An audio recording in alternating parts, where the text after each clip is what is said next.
Next episode की शुरुआत यहाँ बिल्कुल उसी सीन से शुरू हुई जहाँ पर हम देखते हैं कि चीफ रेफरी ने इन दोनों ही एकेडमीज के दौरान टीम फाइट को शुरू करवा दिया, जहाँ होंगचेन अपने साथियों को मोटिवेट करने के लिए कहता है कि ये लाइफ एंड डेथ मैच है तो किसी भी हाल में होल्ड बैक मत करना। अपने कैप्टन की ये बात सुनकर वो वॉरियर फौरन से फाइट के लिए तैयार होते हुए तीजी के साथ आगे की तरफ बढ़ने लगे। दूसरी तरफ हम शेक एकेडमी के निंगटियान को भी देखते हैं जिसने अपनी ग्लेस पगोड़ा टावर की एबिलिटी को एक्टिवेट कर लिया, जिसका इस्तेमाल करते हुए अपने टीममेट्स की स्ट्रेंथ और स्पीड को 5% तक इंक्रीज कर सकता है। यहाँ मिस वांग काइनी की स्पीड और स्ट्रेंथ जैसी इंक्रीज हुई वो तीसी के साथ फाइट करने के लिए आगे की तरफ बढ़ने लगी, जो देखकर मिस मेंग मुस्कुराते हुए कहती है कि मैं जानती थी इस सबसे पहले लीड लेने वाली वांग काइनी ही होगी, लेकिन फिक्र मत करो, मैं तुम्हारे पंख काटने के लिए तैयार हूँ। चलो लांसियो तुम भी तैयार हो जाओ। इस वेंग की ये बात सुनकर उसी का टीममेट जिसका नाम लांसियो था वो फौरन से वहाँ पर एक लेवल 9 के सोल गाइडेड टूल को एक्टिवेट कर लेता है, जिसे 9 रेजिडेंट्स के नाम से जाना जाता था। दूसरी तरफ हम देखते हैं कि शेक एकेडमी के बाकी के डिसाइपल्स ने भी अपनी पावर्स एक्टिवेट करते हुए दुश्मनों पर हमला बोल दिया था, लेकिन दूसरी तरफ मिस वांग काइनी जो कि उस सोल गाइडेड टूल्स के लेजर बीम से खुद को बचाते बचाते तीसरी के साथ आगे की तरफ बढ़ रही थी और वो फौरन से अपने स्पीयर को यहाँ लांसियो की तरफ थ्रो कर देती है ताकि वो सबसे पहले इसे अपने रास्ते से हटा सके। लेकिन दूसरी तरफ हम देखते हैं कि वो 9 रेजिडेंट सोल गाइडेड टूल तो काफी ज्यादा पावरफुल डिफेंस भी क्रिएट कर सकता है, जो देखकर तो दूसरी तरफ मास्टर जिंग भी उस सोल गाइडेड टूल की तारीफ करते हुए कहता है कि 9 रेजिडेंट्स के अंदर रेड कलर के 9 क्रिस्टल्स लगे हुए हैं, जो कि लांसियो को स्ट्रॉन्ग अटैक और स्ट्रॉन्ग डिफेंस बनाने में एडवांटेज प्रोवाइड करेगा। मास्टर जिंग की ये बात बिल्कुल सही थी क्योंकि लांसियो ने डिफेंस के बाद फौरन ही एक लाइट अटैक जनरेट करते हुए तीसरी के साथ वांग काइनी पर हमला बोल दिया, लेकिन दूसरी तरफ हम देखते हैं कि वांग काइनी भी वक्त रहती है अपने स्पीयर का इस्तेमाल करते हुए उस अटैक को ब्लॉक कर लेती है, जो देखकर यूहो और मिस वांग काइनी के बाकी के दोस्त उसके लिए परेशान हो रहे थे। मिस टांग वुटोंग कहती है कि ये लोग जानबूझकर सिर्फ मिस वांग काइनी को ही पहले हिट करना चाहते हैं, क्योंकि इन लोगों के हिसाब से अगर वांग काइनी को किसी तरीके से हरा दिया गया तो उसके बाद बाकी के शेक एकेडमी को हराना ज्यादा डिफिकल्ट नहीं। अभी अचानक हम यहाँ सन मून रॉयल एकेडमी के ज़्याबू को देखते हैं जो कि अपने कैनन्स का इस्तेमाल करते हुए तीसी के साथ शेक एकेडमी के एक टीम मेंबर पर हमला करने की हिम्मत कर रहा था, जो देखकर तो वो वॉरियर भी फनन अपने पास से इनविंसिबल शील्ड को बाहर निकाल लेता है, जिसका इस्तेमाल करते उसने कैनन एनर्जी अटैक को ब्लॉक कर दिया। असल में इस लड़के की जिम्मेदारी यही थी कि वो यहाँ रुककर निंगटियान को प्रोटेक्ट करेगा ताकि वो अपने पगोड़ा टावर आर्टिफैक्ट का इस्तेमाल करते हुए बाकी लोगों को सपोर्ट प्रोवाइड कर सके। अब यहाँ ये सारी फाइट तो चल ही देती, बारी थी आखिरकार होंगचेन की, जहाँ पर हम देखते हैं कि उसने फौरन से अपने सोल रिंग सब लोगों के सामने एक्टिवेट कर दिए,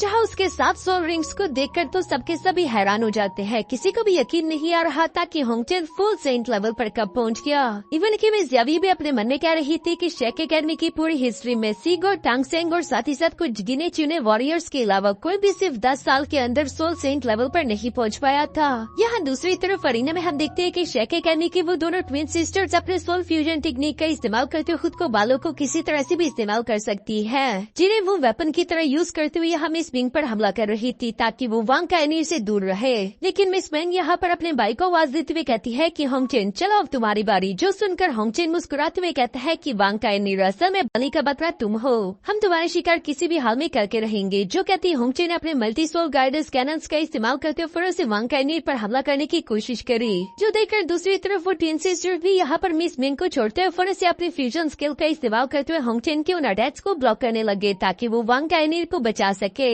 यह सिचुएशन धीरे धीरे खराब होती हुई दिखाई दे रही थी क्योंकि होंगचेन ने उन दोनों ट्विन सिस्टर्स को अपने साथ उलझा दिया, क्योंकि वो अकेला ही एक सोल सेंट लेवल का पावरफुल वॉरियर था जो कि इन दोनों को हैंडल कर सकता है। उसने इससे पहले खुद की ये स्ट्रेंथ नहीं दिखाई थी। यह और बाकी के सब लोग भी यहाँ होंगचेन को इवल हंसी हंसता हुआ देख रहे थे, जबकि दूसरी तरफ हम देखते कि वांग काइनी तो उस 9 रेजिडेंट सोल गाइडेड टूल की वजह से अपनी जगह से मूव नहीं कर पा रही। चूँकि अब मिस मिंग को भी रोकने वाला कोई नहीं था, इसलिए वो तीसी के साथ मूव करते हुए वांग काइनी पर पीठ पीछे से हमला करना चाहती है, क्योंकि उसे लग रहा था कि वांग काइनी ने उसे नहीं देखा, लेकिन ये तो उसकी गलतफहमी थी क्योंकि वांग काइनी के पास गोल्डन परसेप्शन टेक्निक है जिसका इस्तेमाल करते हुए अपने आसपास की हर एक चीज पर नजर रख सकती थी, और इसलिए हम देखते हैं कि वो लास्ट मोमेंट पर फौरन से मिस मिंग के हमले को डॉज करते वहाँ से दूर हट गई, जिसकी वजह से लांसियो के सोल गाइडेंस का अटैक मिस मिंग को ही टकराने वाला था, लेकिन वो इनविंसिबल शील्ड का इस्तेमाल करते हुए खुद को बचा लेती है, क्योंकि दूसरी तरफ वांग काइनी भी अब खतरे से बाहर आ चुकी थी। लेकिन ये मिस मिंग को देखकर काफी ज्यादा गुस्सा आ गया। वो फौरन अपने third martial soul technique ice reflection का इस्तेमाल करते हुए वांग काइनी पर हमला करते हुए कहती है कि आखिर तुम्हें बांधने की इतनी भी जल्दी क्या है।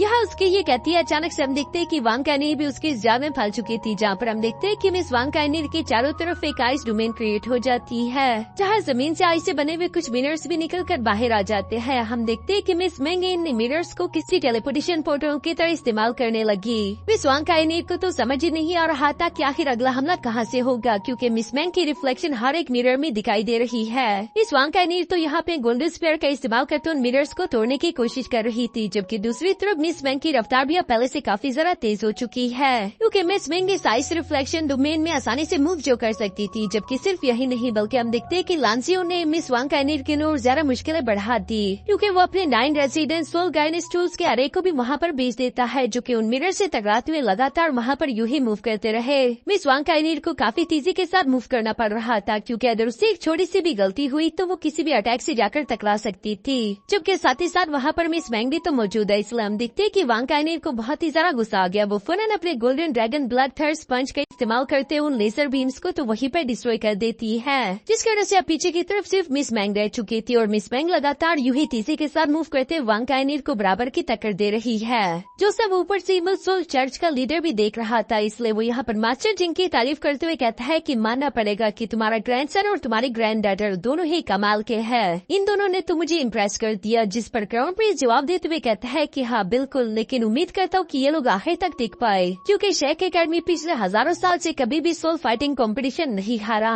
इसके बाद सीन शिफ्ट होकर वापस से नीचे अरीना में आ जाता है, जहाँ पर फाइट के दौरान हम देखते हैं कि डाई हुआबिन कैटगर्ल से कह रहा था कि हमें जल्द से जल्द कैप्टन को बचाना होगा, जो सुनकर कैटगर्ल फौरन से यहाँ लांसियो की तरफ बढ़ते हुए अपने नेदर शैडो कनेक्शन टेक्निक का इस्तेमाल करते हुए लांसियो पर हमला कर देती है। लेकिन दूसरी तरफ हम देखते हैं कि लांसियो ने भी लास्ट मोमेंट पर अपनी इनविंसिबल शील्ड एक्टिवेट कर ली थी, क्योंकि वो फिलहाल अपने 9 रेजिडेंट सोल गाइडेंस टूल को यूज कर रहा है और वो अपनी जगह से ज्यादा मूव नहीं कर सकता, जो देखकर दूसरी तरफ कैटगर्ल भी उस इनविंसिबल शील्ड को तोड़ने की कोशिश कर रही थी। पर तभी अचानक वहाँ पर लांसियो का दूसरा टीममेट आ जाता है, जहाँ आते साथ ही उसने कैटगर्ल पर एनर्जी अटैक्स की बौछार कर दी थी। दूसरी तरफ कैटगर्ल भी उन अटैक्स को देखकर थोड़ा सा तो परेशान हो गई, लेकिन इससे पहले कि वो अटैक कैटगर्ल के पास भी पहुँच पाते तभी अचानक हम देखते हैं कि डाई हुआबिन फौरन से कैटगर्ल को बचाने के लिए वहाँ सामने आ गया था, जहाँ पर वो कैटगर्ल के साथ मिलते हुए अपने एक सोल फ्यूजन टेक्निक का इस्तेमाल करता है। इस सोल फ्यूजन टेक्निक का नाम था नेदर व्हाइट टाइगर, जहाँ पर हम देखते हैं कि कैटगर्ल और व्हाइट टाइगर दोनों की पावर एक दूसरे के साथ कंबाइंड हो गई। जो सोल फ्यूजन अटैक सीधा सीधा यहाँ जाओ जिंगान की तरफ ही बढ़ रहा था। जिंगान उसे रोकने के लिए अपनी पूरी जान लगा देता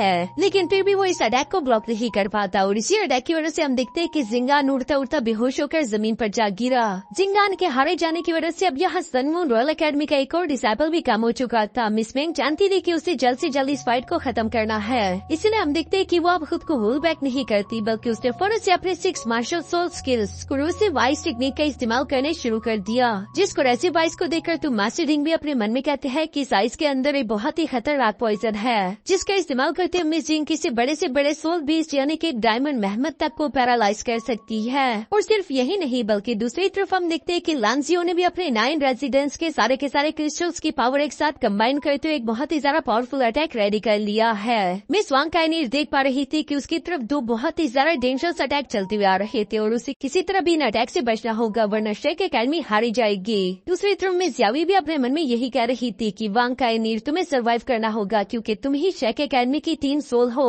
तुम्हारे बगैर हमारी टीम नहीं जीत सकती। यहाँ पर ये बात हर एक वॉरियर जानता था, इसलिए हम देख पा रहे थे कि शेक एकेडमी के मेंबर्स अपने कैप्टन को बचाने के लिए किसी भी हद तक जा सकते हैं। हम देखते हैं कि उन्हीं के एक मेंबर ने अपने first and fourth martial soul दोनों टेक्निक को एक साथ इस्तेमाल कर लिया, जिसे time freeze and time lock का नाम देता है। इस टेक्निक के दौरान हम देखते हैं कि उसने पहले तो टाइम को फ्रीज कर दिया और उसके बाद उन दोनों ही अटैक्स को लॉक कर दिया। ये काम मुश्किल जरूर था, लेकिन वो कर दिखाता है सिर्फ और सिर्फ अपने कैप्टन को बचाने के लिए। दूसरी तरफ हम देखते हैं कि वांग काइनेर भी इस मौके को जाया होने नहीं देती, बल्कि उसे में फौरन से अपने गोल्डन स्पेयर का इस्तेमाल करते हुए आइस रिफ्लेक्शन डोमेन को पूरी तरीके से चकनाचूर कर दिया, जो देखकर तो मिस बैंक सरप्राइज हो गई थी। इवन के होंगचेन भी हैरान हो गया था, लेकिन वो इसके लिए भी पहले से तैयार होकर आए थे। हम देखते हैं कि वो फौरन से अपने एक वॉरियर नोंगफेंग से कहता है कि चलो नोंगफेंग तैयार हो जाओ, अब तुम्हारी बारी। जो सुनकर तो नोंगफेंग ने अपने पास से एक मिस्टीरियस सोल गाइडेंस टूल निकाल लिया, जो कि किसी शार्प स्पाइडर जैसा दिख रहा है और वो इसका इस्तेमाल करते खुद को हिट कर देता है। इसकी वजह से हम देखते हैं कि नोंगफेंग की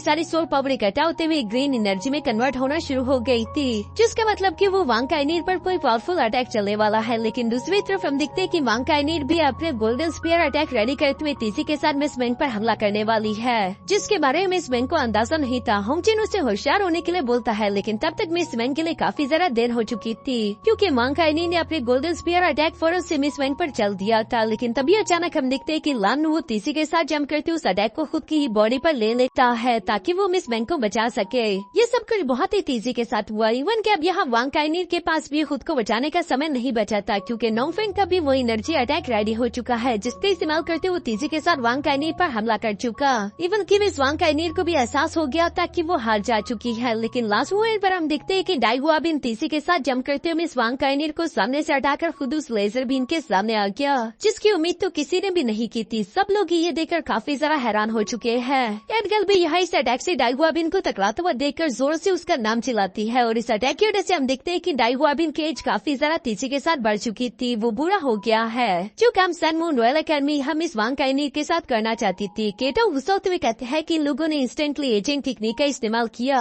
क्योंकि दूसरी तरफ नोंगफेंग ने इस टेक्निक को परफॉर्म करने के लिए अपनी सारे की सारी सोल पावर एग्जॉस्ट कर दी थी, इसलिए वो बेहोश होते हुए जमीन पर गिर गया। जबकि दूसरी तरफ लांजियो भी यहाँ पर मिस वांग काइनीर के अटैक से टकराने की वजह से हारकर जमीन पर गिर चुका है। अब पीछे की तरफ अरीना में सिर्फ सन मून रॉयल एकेडमी के 3 ही वॉरियर बचे थे लेकिन वांग काइनीर के गुस्से का पारा हाई हो गया। इसलिए जब ज़्याओबू ने आगे की तरफ बढ़ते हुए वांग काइनीर पर हमला करने की कोशिश की तो वो बिल्कुल भी खुद को होल्ड नहीं करती बल्कि वो अपनी गोल्डन ड्रैगन शैडो टेक्निक का इस्तेमाल करते हुए फौरन से ज़्याओबू को हिट करके वहीं पर एलिमिनेट कर देती है। जिसके बाद मिस वांग काइनीर धीरे से यहाँ डाई हुआबिन के पास आकर उसे खड़ा कर लेती है। श्रेक एकेडमी के साथों डिसाइपल फाइट करने के लिए पूरी तरीके से तैयार थे और इन लोगों का जोश पहले से भी ज्यादा बढ़ चुका था। लेकिन दूसरी तरफ सन मून रॉयल एकेडमी पहले ही अपने 5 डिसाइपल्स को खो चुकी है। पीछे की तरफ सिर्फ मिस मैंग और यहाँ होंगचेन ही बचे हैं। श्रेक एकेडमी की टीचर मिस यावी भी अपने मन में ये सब होता हुआ देखकर कहती है कि डाई हुआबिन तुम अब पहले से बड़े हो गए। मैंने बिल्कुल भी उम्मीद नहीं की थी कि तुम इतनी जल्दी मैच्योर हो जाओगे। अब श्रेक एकेडमी को जीतने से कोई नहीं रोक सकता।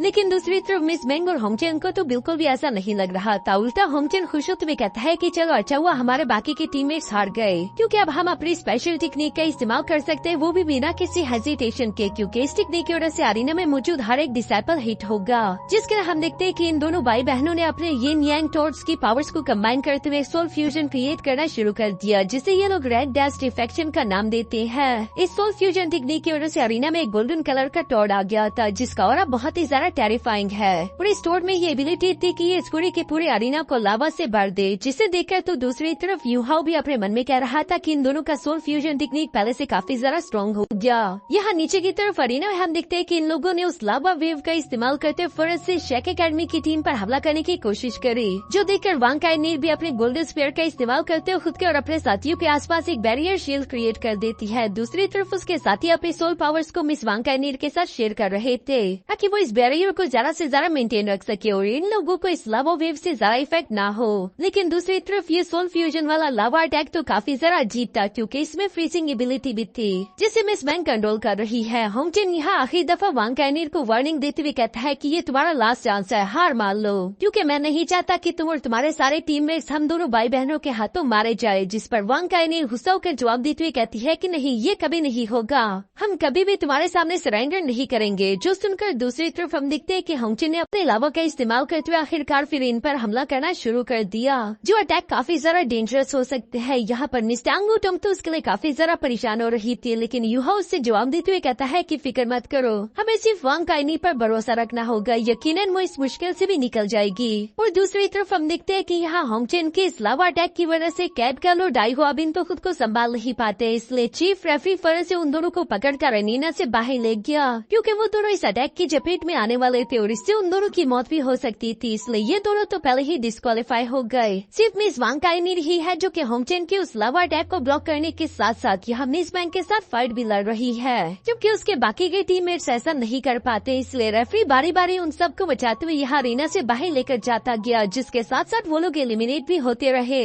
सिर्फ अब मिस वांग काइनीर ही आखिर में बची थी, जिससे मिस मैन फाइट करते हुए कह रही थी कि चलो बी, हार मान लो, तुम्हारे साथी तो ऑलरेडी हार चुके, क्या तुम ये रेजिस्ट करते हुए मरना चाहती हो। मिस वांग काइनीर जो कि मिस मैन के अटैक को ब्लॉक कर रही थी, इससे पहले कि वो उसे कोई भी जवाब दे पाती, तभी अचानक उसकी नजर पीछे की तरफ पलटी, जहाँ पर हम देखते हैं कि होंगचेन उसके पीछे आ चुका था। और सिर्फ यही नहीं बल्कि उसने अपने लावा टेक्निक का इस्तेमाल करते हुए खुद के 5 क्लोन्स भी बना लिए थे, जिन सबके पास सोल गाइडेंस कैनन्स है। और ये कोई नॉर्मल सोल गाइडेंस कैनन नहीं बल्कि इन्हें कहा जाता है despicable fix position soul guidance cannons, जो कि काफी ज्यादा डेंजरस है, इसीलिए इन्हें कॉम्पिटिशन में इस्तेमाल करना बैन है। लेकिन इसके बावजूद भी हम देखते हैं कि होंगचेन ने इसी सोल गाइडेंस टूल का इस्तेमाल करते हुए वांग काइनीर पर हमला बोल दिया। ये तो दूर से एनालाइज करते हुए समझ आता है कि इसने despicable fix position soul soul guidance cannon ball का इस्तेमाल किया जो कि इलीगल है, लेकिन अब क्या ही किया जा सकता था। तीर कमान से निकल चुका है। हम देखते हैं कि वो अटैक तेजी के साथ वांग काइनीर की तरफ ही बढ़ रहे थे, जो देखकर तो मास्टर जिंग और क्राउन प्रिंस काफी ज्यादा खुश हो गए। उन्हें लग रहा था कि अब जीत उन्हीं की होगी, जबकि दूसरी तरफ बाकी के सब लोग यहाँ वांग काइनीर के लिए काफी ज्यादा परेशान हो गए थे। मिस मैन भी इसी मौके का फायदा उठाते हुए तेजी के साथ वहाँ से जंप करते हुए दूर हट गयी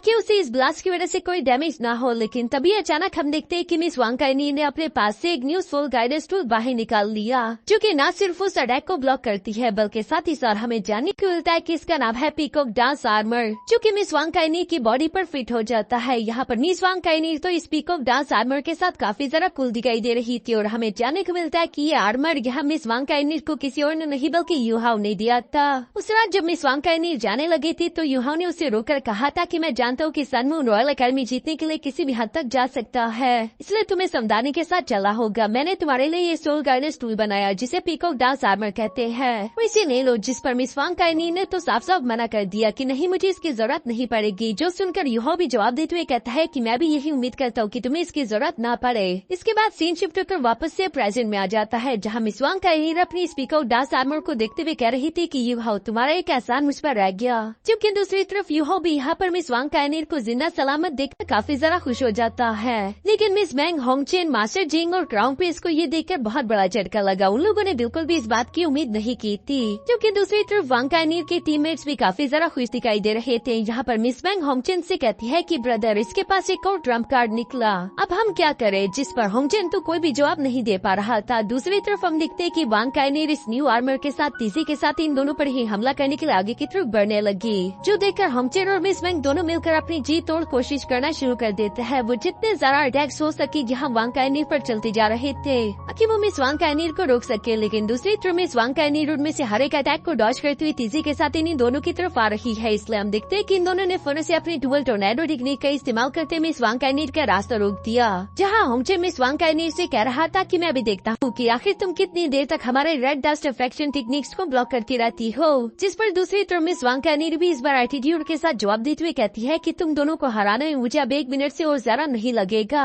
और ये कहती मिस वांग काइनीर ने अपने गोल्डन ड्रैगन रोड टेक्निक का इस्तेमाल करते हुए फौरन से उस डुअल टोर्नेडो टेक्निक को खत्म कर दिया, जिसके बाद वो तेजी के साथ आगे की तरफ बढ़ते हुए यहाँ होंगचेन और मिस मैन पर हमला करने लगी, जहाँ पर हम एक बहुत ही ज्यादा तेज फाइट को देख पा रहे थे। इस फाइट के दौरान ये साफ साफ दिख रहा है कि मिस वांग काइनीर पहले से काफी ज्यादा ताकतवर हो चुकी थी, और ये सब कुछ उस पीकॉक डांस आर्मर की वजह से, जिसे देखते हुए यूहाओ अपने मन में कह रहा था कि ये आर्मर मैंने अपने एंसेस्टर टैंगसेन के हिडन वेपन से बनाया है, जिस हिडन वेपन का नाम पीकॉक प्लम था, और ये एक लेवल 7 का सोल गाइडेंस टूल है, जिसकी वजह से यहाँ पर मिस वांग काइनीर की ताकत इस वक्त 30% से ज्यादा इंक्रीज हो गई। एक तो इस आर्मर का डिफेंस लाजवाब है, और दूसरी बात ये कि जो भी वॉरियर इस आर्मर को पहनेगा अगले 3 मिनट तक उसकी पावर 30% तक इंक्रीज हो जाएगी, यानी कि वो किसी को भी हराने की ताकत रखता है। यहाँ यूहाओ जब ये सब बता रहा था, दूसरी तरफ वांग काइनीर लगातार उन दोनों भाई बहनों की पिटाई कर रही थी, जहाँ पर वो आखिर में होंगचेन को गर्दन से पकड़ते हुए मिस मैंग पर दे मारती है, और इसकी वजह से अरीना में एक बहुत बड़ा ब्लास्ट हुआ। सब लोग ये देखकर काफी ज्यादा हैरान हो गए थे। मास्टर जिंग के तो पैरों तले जमीन ही खिसक गई थी। उन्हें तो यकीन ही नहीं आ रहा था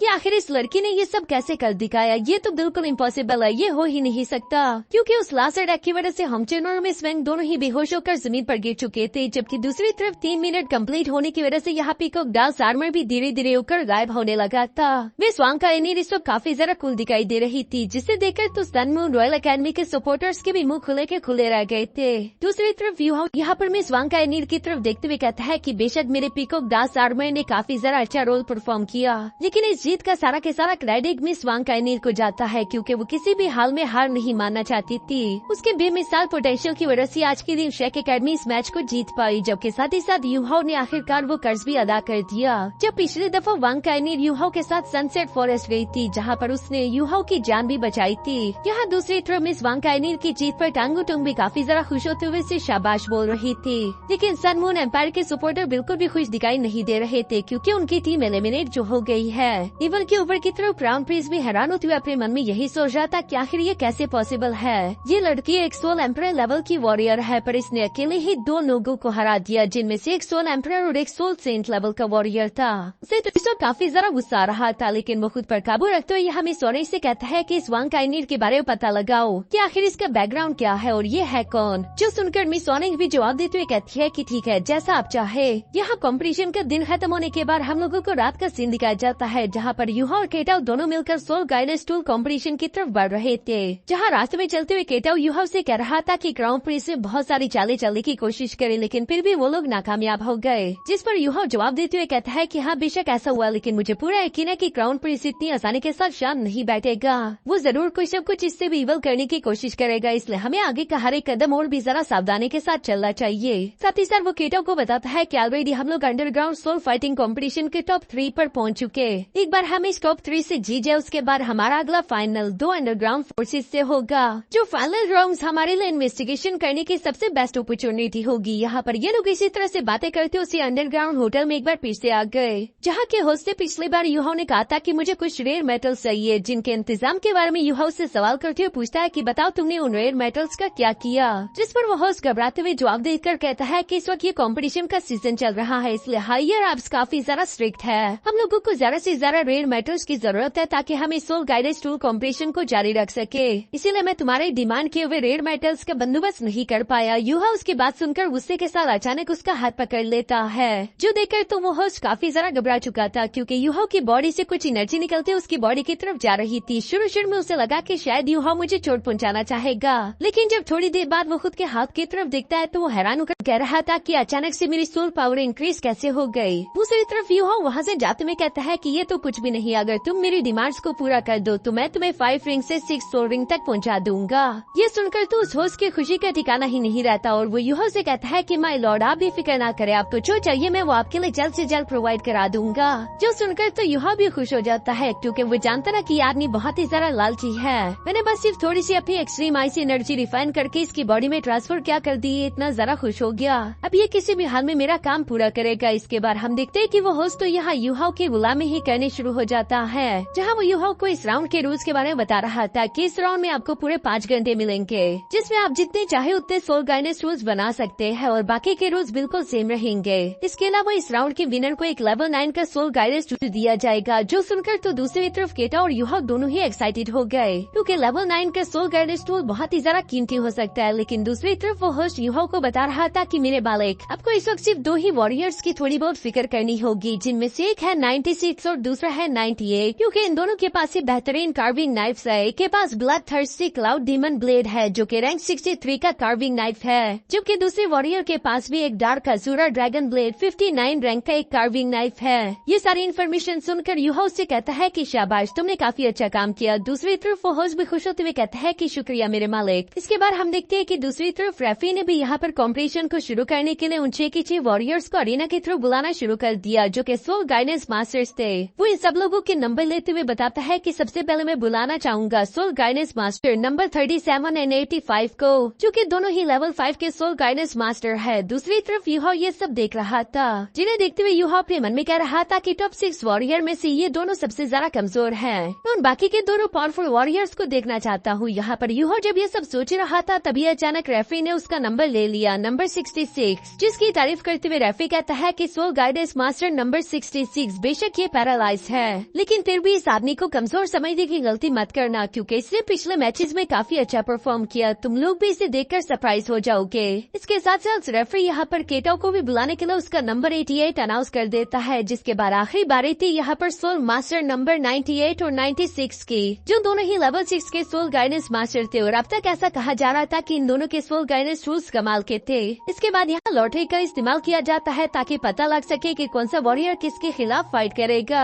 जिसमें केटो के सामने तो एक कमजोर वॉरियर आ गया, लेकिन दूसरी तरफ यूहा के सामने यही नंबर 98 वाला सोल गाइडेंस मास्टर आ जाता है, जिसके पास डार्क अज़ूरा ड्रैगन कार्विंग नाइफ था। इसीलिए वो यहाँ यूहा के सामने काफी जरा उछल रहा था, जिस पर यूहा उसे जवाब देते हुए कहता है कि सिर्फ एक बेकार सोल गाइडेंस मास्टर ही अपने कार्विंग नाइफ पर डिपेंड होता है। बेहतरीन सोल गाइडेंस मास्टर को तो अच्छे कार्विंग नाइफ की कोई जरूरत नहीं। ये सुनकर तो उस वॉरियर को काफी जरा गुस्सा आ गया था। तभी अचानक यूहा उससे कहता है कि क्या तुम मुझसे शर्त लगाना चाहोगे, जो भी वॉरियर इस कॉम्पिटिशन में जीतेगा वो दूसरे का कार्विंग नाइफ छीन सकता है। जिस पर वो वॉरियर सवाल करते हुए कहता है कि पहले मुझे अपना कार्विंग नाइफ तो दिखाओ। तभी अचानक हम देखते हैं कि यूहा ने अपने guardian of life carving knife force से बाहर निकाल लिया, जिसकी लाइफ फोर्स काफी जरा स्ट्रॉन्ग दिखाई दे रही थी। इसलिए वो वॉरियर अपने मन में सोच रहा था कि क्यों न मैं इस लड़के की ये शर्त एक्सेप्ट कर लूं, क्योंकि अगर मैंने इसे हरा कर इसके ये कार्विंग नाइफ हासिल कर लिया तो मैं इसे अपने ही कार्विंग नाइफ के लिए सेक्रीफाइस कर सकता हूँ, जिस तरह से मेरा डार्क अज़ूरा ड्रैगन ब्लेड का रैंक और भी भी जरा हाई हो जाएगा। ये सारी खुशफहमियां रखते हुए आखिरकार वो वॉरियर यहाँ यूहो की शर्त को एक्सेप्ट कर लेता है, जिसके बाद हम देखते हैं कि रेफरी ने भी इन लोगों का मैच शुरू करवा दिया और यह इसी के साथ हमारा ये एपिसोड यहीं पर खत्म हो जाता है।